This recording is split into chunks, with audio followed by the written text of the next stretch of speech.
예, 안녕하세요. 최승윤 작가입니다. 오늘은 작품의 나 자신을 어떻게 드러낼까에 대한 이야기를 한번 해볼까 합니다. 사실 저도 항상 가장 중요하게 생각을 하고 있는 문제이고, 작품을 하시는 분들은 이거를 작품의 나를 투영을 해야 되는데 어떻게 하면 진정한 나일까 이런 걸 굉장히 고민을 많이 하실 거예요. 그리고 일반인 분들도 취미로 미술을 하신다고 하더라도 음, 뭔가 나도 모르는 나의 내면에 대해서 좀 알아보기 위해서 미술을 하는 것도 그런 것들도 있잖아요. 뭐 추상화를 그리다 보면은 나의 내면에서 이런 게 또 나왔었네.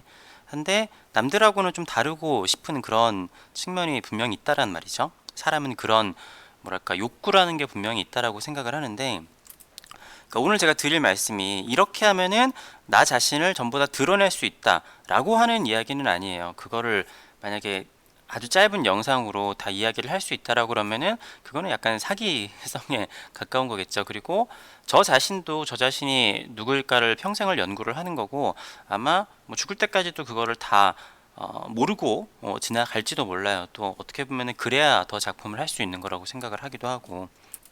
그렇지만 그래도 제가 오늘 한번 드려볼 말씀은 좀 역발상에 대해서 이야기를 좀 해보고 싶었어요. 두 가지 얘기를 해볼 텐데요. 일단은 제가 학교 때 있었던 경험담을 한번 이야기를 해볼게요. 제가 이거를 아주 세밀하게 잘 기억이 나진 않아요. 왜냐하면은 벌써 몇 년 전입니까? 예, 한 15년도 더 된 일일 수도 있어요. 심지어는 군대를 가기 전인지 후인지도 잘 기억이 나지 않는데, 교수님께서 그러한 과제를 주신 적이 있었어요. 어떤 거냐면은 공통과제예요, 공통과제. 그러니까 그 공통과제가 주제를 그냥 던진 게 아니라 주제와 형식까지도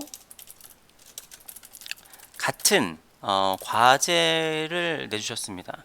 주제와 형식까지도 같은 과제를 내주셨는데, 그러면은 결과물도 사실은 같아야 되잖아요. 왜냐면은 이런 주제를 가지고 이런 식으로 과제를 해오라 그랬으니까. 근데 이거를 또 발표를 했었습니다. 발표를 했었는데 이게 참 재미난 게 그러니까 멀리서 봤을 때는 제가 항상 드리는 말씀이지만, 안에서는 달라 보일 수 있더라도 바깥에서는 이렇게 그냥 다 같아 보일 수 있잖아요.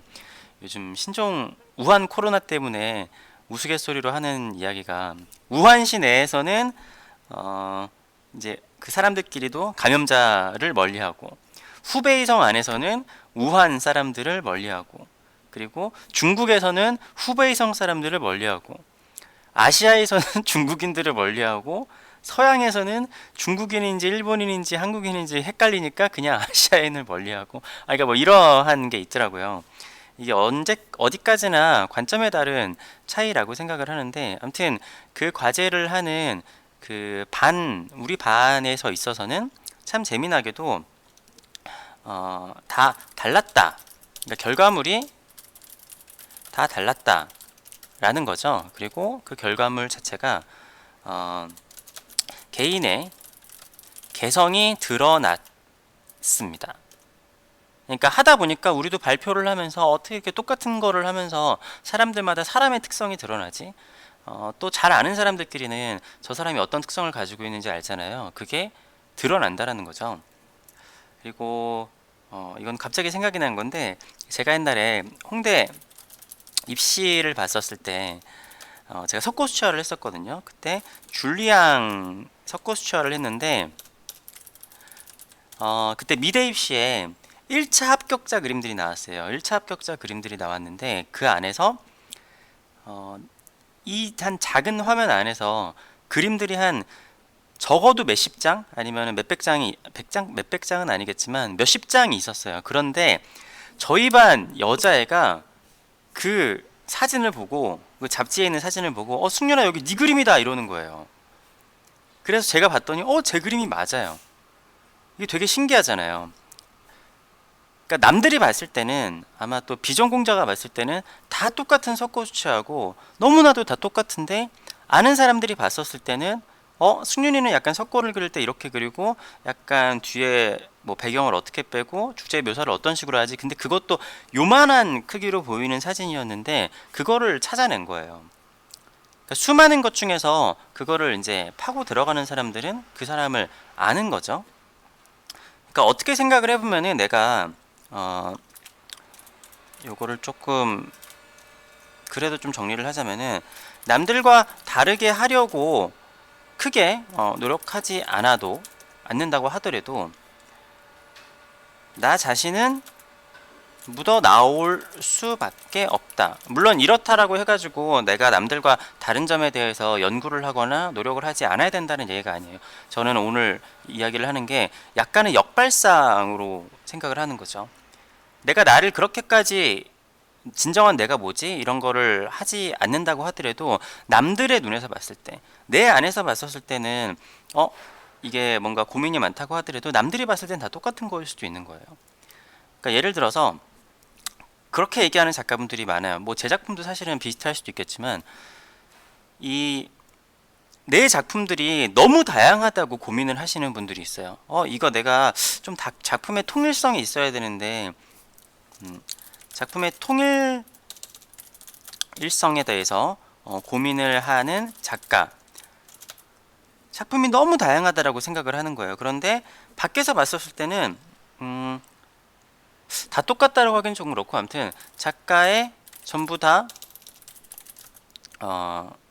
작가의 개성이 묻어나는 작품이라고 하면은 뭐 약간 좋게 얘기하는 거고, 어떻게 보면은 다 똑같은 작품처럼 보일 수도 있다라는 거죠. 그러니까 내가 봤었을 때는 나라는 세계 안에서 너무나 다양한 것들을 하고 있는 것 같지만, 남들이 봤었을 때는 누가 봐도 이거 뭐지? 이거 네 작품이잖아 라는 거를 알아본다라는 거예요. 그러니까 그거에 대해서 고민을 하지 않아야 된다라고 하는 게 아니라, 그거에 너무 빠져들어서 중요한 거를 놓치게 되는 경우도 있고, 어떤 경우에는 내가 나 자신을 찾아가는 거에 너무 이렇게 얽매이거나 스트레스를 받지 않는다고 하더라도 나 자신은 어떻게든 약간 묻어난다라는 거죠. 그러니까 어떻게 보면 제가 지금 하는 얘기는 왜 이런 역발상을 하게 되냐면은, 남들과 달라야 한다. 그러니까 작가들은 약간 그런 게 있거든요. 남들과 달라야 한다는 강박 같은 것들이 작가들에게 조금 있는 경우들이 있어요. 물론 이게 어떻게든 나는 그냥 내가 하고 싶은 대로 했는데 누구랑 똑같을 수도 있어요. 그런 사람들도 있잖아요. 그 노래를 부르거나 아니면은 뭐 연기를 하는데 누구랑 너무 닮아가지고, 유명한 사람이랑 너무 닮아가지고 이 사람은 이 사람대로 하는데 그게 잘 그냥 뭘 해도 아류인 것처럼 보이게 되는, 타고나게 그런 경우에는 어쩔 수 없겠지만, 사람이라는 게 진정성 있게 자기 작업을 계속 하다 보면은 또 오랜 시간이 지나고 나면은 그 사람만의 색깔이 나온다라고 봐요. 진정성 있게 하는 모창 가수 같은 경우에는 나중에는 그 원래의 가수랑 좀 다르게, 그러니까 시간이 처음에는 비슷해 보일 수 있었지만 나중에는 다르게 가는 게 보이는 경우들이 있잖아요. 아무튼 그렇다라고 생각을 합니다. 그리고 개 중에 그런 게 있어요. 어떤 작가 중에는 진짜 신출귀몰하게 이런 작업을 했다가 어떻게 이 사람이 이런 작업을 하지? 이런 경우들도 있는데, 카피인 경우들도 덜어 있는 것 같습니다. 갑자기 어떻게 갑자기 이런 작업을 했지? 할 때는 남의 걸 베끼거나, 예, 그런 경우들도 있어요. 그러니까 물론 그렇지 않은 경우들도 많이 있겠지만, 아무튼 저는 꼭 그런 거는 아니지만, 만약에 그런 거에 대한 강박이 있다라고 하면은 어느 정도는 그냥 내가 내 작업을 하게 되면은 어떻게 하든 내가 묻어나올 수밖에 없다라는 역발상도 하는 게 좀 필요하지 않을까라고 생각을 합니다. 그리고 이것에 대해서 근거라고 해야 될까요? 근거라는 거를 한번 생각을 해보면은, 여러분 미술 치료라든가 아니면은 미술 심리라는 것이 있습니다. 이것이 뭐 범죄자한테도 이렇게 되는 경우가 있고, 그러니까 범죄자의 무슨 생각 같은 거 있잖아요. 뭐 프로파일링이나, 여기서 쓰는 단어가 정확한 건지는 모르겠는데, 아니면은 치료, 아니면은 심리적 심리 연구를 위해서 그렇게 하게 되는 경우가 있죠.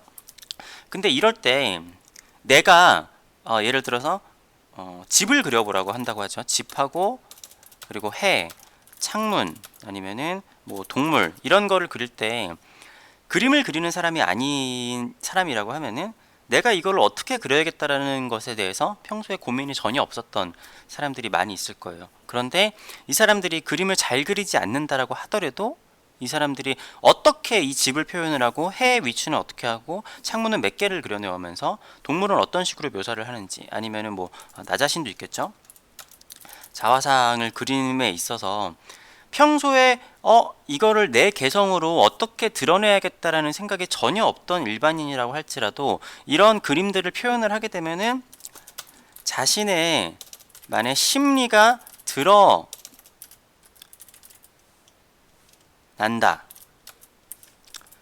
오타가 있었네요. 드러난다라는 거죠.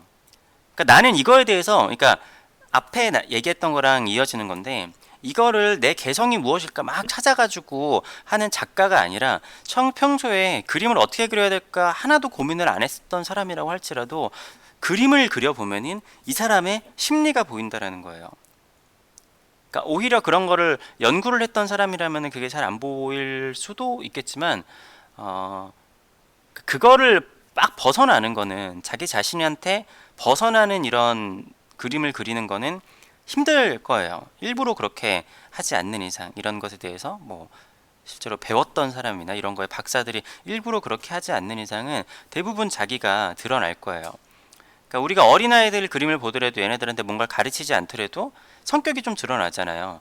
남자아이와 여자아이가 그리는 것도 다르고, 오히려 성인이 되면은 인체를 그렸을 때 인체가 약간 정형화가 될 수도 있지만, 어린아이들은 어떤 애는 얼굴이 너무 크기도 하고 몸이 너무 크기도 하고, 그런 개성이 오히려 그것에 대해서 연구를 하지 않을수록 더 늘어나는 경우들이 있다라는 거죠.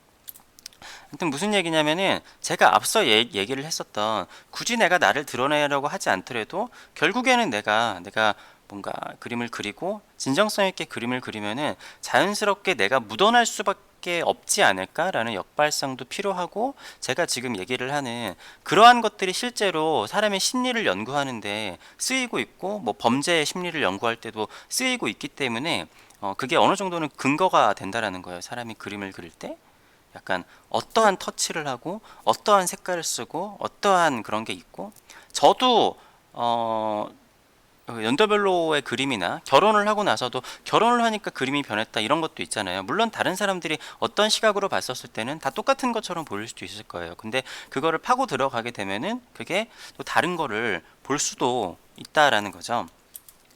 그러니까 아무튼 오늘 제가 하는 이야기가 이렇게만 하면 된다라는 게 아니라, 자신을 드러낼 수 있는 것에 대해서 나의 개성을 살릴 수 있는 것에 대한 고민이 있을 때 어느 정도 하나의 역발상이 될 수도 있지 않을까라는 생각인 거예요. 그리고 실제로 저도 그런 생각을 하면서 어느 정도는 생각의 이런 뭐랄까 균형을 맞추는데 저는 좀 도움이 되는 것 같더라고요. 너무 한쪽에 빠지지만 이렇게 하지 않더라도 이래도 내가 드러나지 않을까라고 하면은 약간 고민과 약간 좀 편안해지는 마음 속에서 이렇게 좀 서로서로 왔다 갔다 하면서 작업을 하면서 나 자신을 찾아갈 수 있는 게 아닐까라고 생각을 해요. 이게 또 어떻게 보면 그림만의 힘이죠. 사실은 조소를 할 때는, 조소는 기술적인 문제가 너무나 필요하기 때문에 일반인들한테 조소를 해가지고 이 사람의 심리를 알아맞춘다라든가 그런 거는 물론 가능은 하겠지만 그림보다는 좀 쉽지 않을 거라고 생각을 해요. 그 상태에서 이제 기술이 이제 농익어지면은 거기서는 작가들은 자기만의 그 개성을 살리고 나의 심리를 투영을 할 수가 있을 거라고 생각을 해요. 왜냐면 제가 조소를 잘 못하기 때문에. 근데 그림이라는 거는 사실은 누구나 할 수는 있잖아요. 그러니까 수준의 차이는 있다라고 할지라도 누구나 할 수 있기 때문에 말이나 아니면 글로, 아니면 내가 내 머릿속에 나 자신에 대해서 정립을 해놓지 않는다고 하더라도 그림 때문에, 그러니까 그림이기 때문에 드러날 수 있는 심리, 그 사람의 개성이 분명히 있다라고 저는 생각을 해요. 물론 아닌 경우들도 있을 수도 있겠지만, 네. 아무튼 오늘은 특히 저도 옛날에 굉장히 고민을 많이 했었던 건데, 지금도 당연히 물론 고민을 하고 있지만, 작품에 나 자신을 어떻게 드러낼까, 나의 개성을 어떻게 작품에 투영을 시킬까라는 것에 대해서 한 가지 좀 재미있는 역발상을 이야기를 해봤습니다. 구독자가 10,000명이 넘었는데요. 그러니까 제가 채널에 들어갔을 때는 아직 10,000명이 안 넘은 걸로 보이는데, 유튜브에서 10,000명 넘었다고 축하한다고 메일을 보냈어요. 자, 커뮤니티에는 여러분들께 공유를 했는데, 아무튼 뭐 구독자가 10,000명이 된다고 하더라도 뭐 이렇게 조회수가 엄청 늘어나거나 아니면 수익이 막 늘어나거나 그러지는 않은 거 여러분들이 아실 거라고 생각을 합니다. 제가 옛날에 수익 공개를 했었지만 지금 제가 이렇게 미술 컨텐츠를 찍고 있는 거는 제가 뭐 수익을 바라고 생각을 한다거나 그러는 건 아니에요. 근데 나중에는 제가 유튜브를 또 왜 하고 있는지 옛날에 얘기는 하긴 했었지만, 그래도 다른 SNS보다 유튜브가 더 좋은 점에 대해서도 또 한번 이야기를 해보도록 하겠습니다. 아무튼 구독자 10,000명 돌파하고 꾸준히 봐주시는 여러분들 너무 감사하고요. 다른 SNS랑 다르게 이렇게 제가 무슨 생각을 하는지 저장을 할 수 있고, 그게 예전에 찍은 영상이라고 하더라도 지금 검색이 가능하고 지금 보실 수 있는 분이 있다라는 게 유튜브의 또 장점이지 않을까라고 생각을 합니다. 아무튼 너무너무 감사드리고 구독과 좋아요도 부탁드리겠습니다. 감사합니다.